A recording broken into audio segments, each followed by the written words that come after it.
it's Luke Yon, and today I'm going to be discussing Let's Call It a Doomsday by Katie Henry. So I received an arc of this from HarperCollins in exchange for an honest review, so thank you so much to them for sending this book to me. But Let's Call It a Doomsday comes out today, August 6th, and I will leave a link in the description box as to where you can find this book and where you can buy it. Sorry, I thought there was someone behind me, but it's just the mirror that's over there. So I wanted to structure this video into a few different sections. So I will leave the timestamps in the description box below where you can find if you want to see a specific part of my review. But I will be talking about just my, a general plot of the book, a synopsis. Then I will go into my, thoughts on the writing and my thoughts on the characters. I do want to talk about the ending a little bit, so I will put a spoiler warning. It's going to be very light spoilers, so that's that, because this book is so new. And then I am just going to give my personal, overall feelings about this book. This book is similar to Katie Henry's first novel, which was a young adult contemporary story. That one was called Heretics Anonymous, and I really enjoyed that one. But this is a young adult contemporary story that is about a girl named Ellis who suffers from quite severe anxiety issues, and she has to go to the therapist regularly. And one day in her therapist's waiting room, she meets a girl named Hannah. And while Ellis fears the end of the world, Hannah knows when it is going to happen. So the girls quickly become friends, and Ellis, despite her fear about the end of the world, she is trying to help Hannah decipher when it is going to happen. Now I'm going to delve into the writing style of this book. So Katie Henry, in her first book, Heretics Anonymous, she has very simplistic writing, but it is clear and concise, and you can understand what she is trying to get across. But it's very easy to, it flows really well, they're very clean prose that you can just sink into. I will say this book was a little bit harder to get into from Heretics Anonymous, but that is just every book is different, and every author's experience while writing a book is different. So I tried my best not to compare the books since they are not part of a series or anything like that.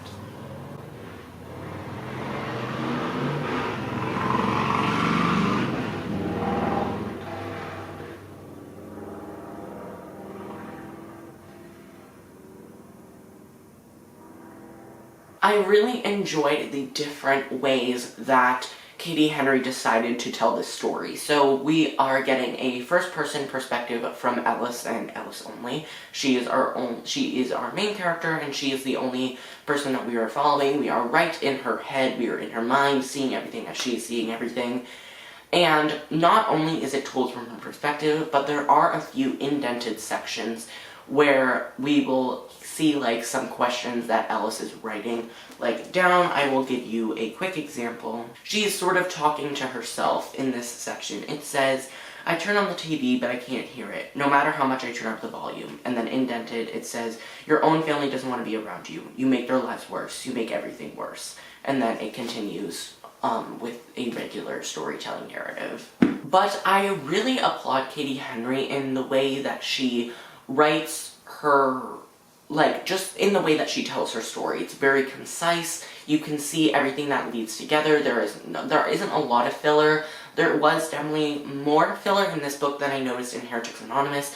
There's a lot more setup in this novel, and there's a little less, action, you could call it. There's less, we're really just staying in the mind of Ellis, and we don't really see her interacting with many other characters. When we do, it's I don't know, there was much more character interaction in her first novel. But I really like how Katie Henry doesn't try to, make her writing too complex. She knows what she can stick to, and she knows what the story needs, and I can really applaud her for that.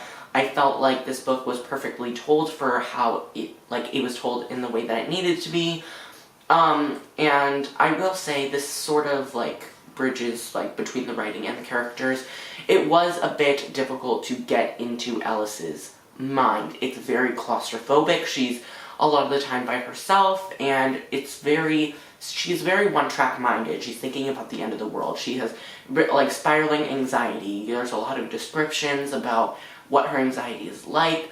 There is also a big aspect of religion in this book. So if you didn't know what Heretics Anonymous is about, it takes place in like a sort of monastery type boarding school. It's a Catholic school, but like there's a lot of religion incorporated into that story.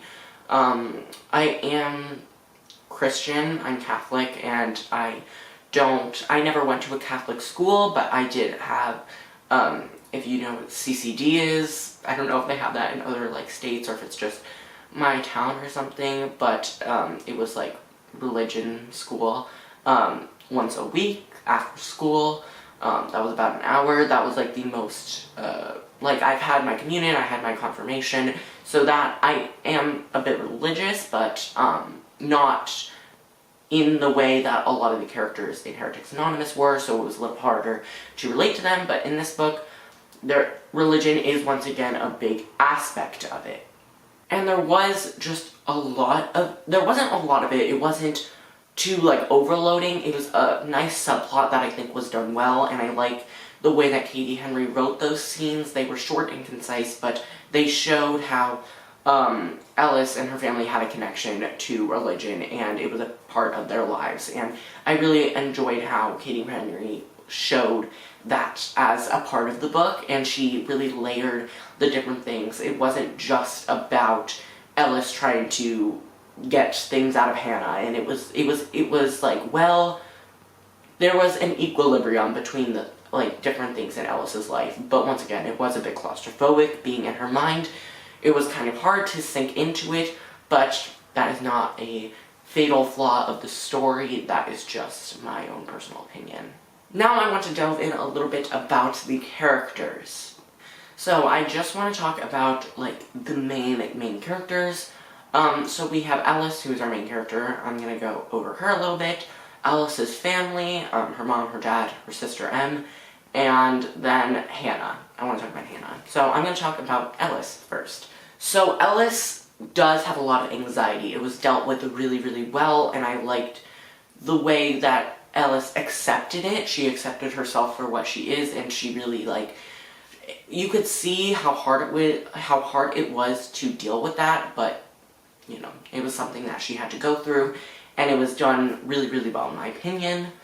Her family doesn't really understand why she is so, like, worried about this possible doomsday. She is, they don't really feel the same way. They are not as, like, focused on it. They have a lot of other things going on. Her mother is quite rude, in my opinion.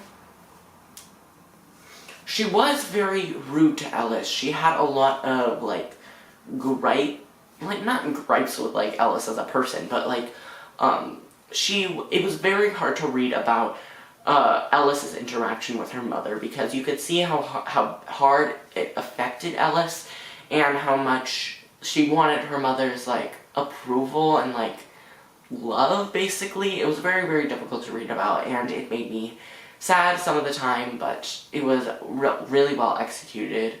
Her dad is a little bit more accepting, but her whole family doesn't really understand why she thinks the way that she does. They don't understand why she has to go to therapy. It's just very hard to read about Alice explaining herself all of the time and trying to, like, and being interrogated by her family members and just trying to, like, live her life, but also being, like, stressed out by her family and wanting to get their, not approval, but, like, just, like, wanting to be her own person, and instead of having to, like, deal with them, like, judging her, basically. Now on to Hannah. I really did not like Hannah. I don't know if she's supposed to be a dislikable character, but I really just was not a fan of her at all. I thought she was really annoying, and all the scenes with her, it's like she was trying to help Alice, but she was getting so annoyed when Alice asked her questions at all. And I really did not like how her story ended. I thought it was way too easy, but I'm going to get into that a little bit later on in the end, and when I talk about in the spoiler section. But Hannah was just so rude, and I really hated her. Like, I would have been, if I was Alice, I would have been done. Like, I did not care. She was so rude, and she was also so wishy-washy. I thought she was very, like, like, she just made me, like, so mad. I did not like her at all. I'm pretty sure she was supposed to be a dislikable main character.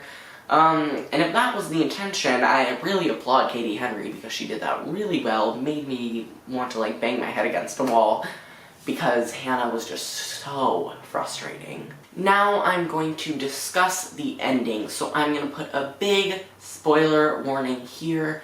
Once again, you can see in the timestamps. It's going to be very light spoilers, but that's just how it's gonna go. So, I am going to hold the book, and when I put it down, you can unmute the video if you want to hear my overall opinion. It's also, once again, in the description box below. But, so, let's talk about the ending. So, I'm gonna go over very light spoilers. Once again, I read this book in February, so my memory might be a little bit fuzzy, but I do remember my feelings about this particular section. But near the, like, 300-page mark, Alice basically, like, she gets some of the information out of Hannah, and she goes on the, like, loudspeaker, or the PA, whatever it's called, I forget what it's called, of her school, Berkeley High, and she basically says what the Doomsday is going to be, what date it's going to be, how it's going to happen. And then she gets called into the principal, Miss Bayer's office, and Miss Bayer is like, Alice is like, I had to do it. And so then her parents come, and they are very upset, they're mad at her. Her mother is like crying, and her mother basically her parents decide that she is going to live with her aunt and I think grandparents. It might just be her aunt, I cannot quite remember. But then her mother basically says that she can never see Hannah again, obviously.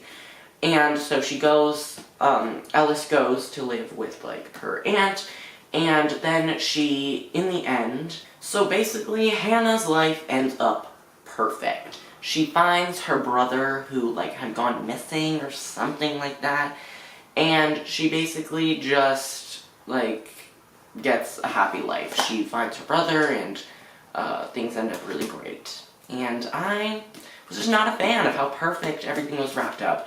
I like my books to end with a little bit of, like oomph. Not a perfect little bow that wraps the story perfectly. Like, it really annoys me. Like, Since You've Been Gone by Morgan Matson is a perfect example of this.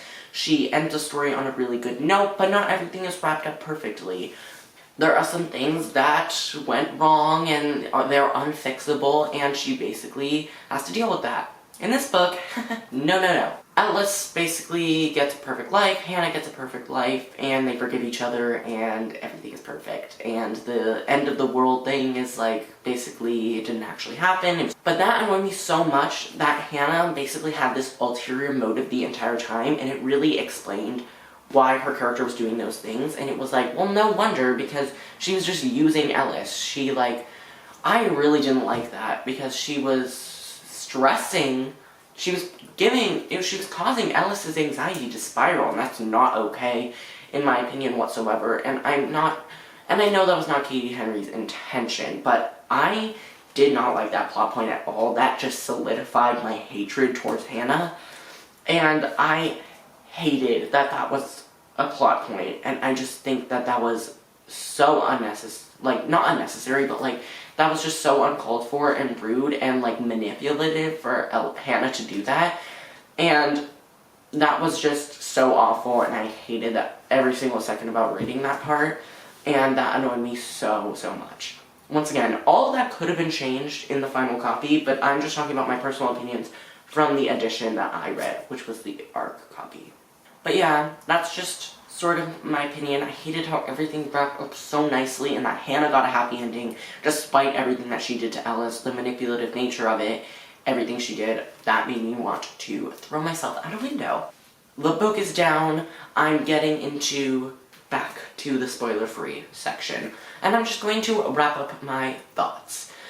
So I ended up giving Let's Call It a Doomsday 4 out of 5 stars, and I really enjoyed it for the most part. The ending, that annoyed me so much, but that is basically it for this video.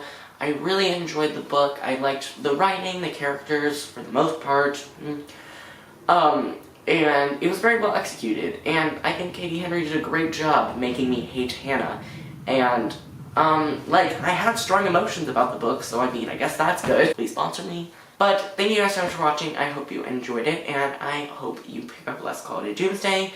Once again, thank you so much to HarperCollins for sending me the book, and all of my social media links will be in the description box below, as well as Katie Henry's social media. But thank you guys so much for watching, and I'll see you in the next video. Bye!